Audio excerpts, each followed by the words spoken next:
આજે ગુજરાતનો સ્થાપના દિવસ જામનગરમાં રાજ્યકક્ષાની ઉજવણી વિકાસના વિવિધ કામોનું થશે લોકાર્પણ અને ખાતમુહૂર્ત.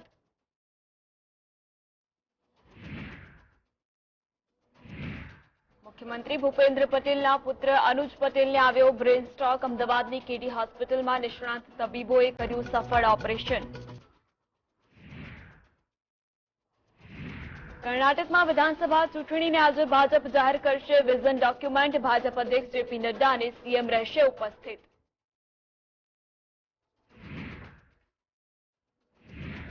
ગૃહયુદ્ધમાં સપડાયેલા સુદાનથી ભારતીયોને પરત લાવવા ઓપરેશન કાવેરી યથાવત. અત્યાર સુધી 2300 ભારતીયો સુરક્ષિત પરત.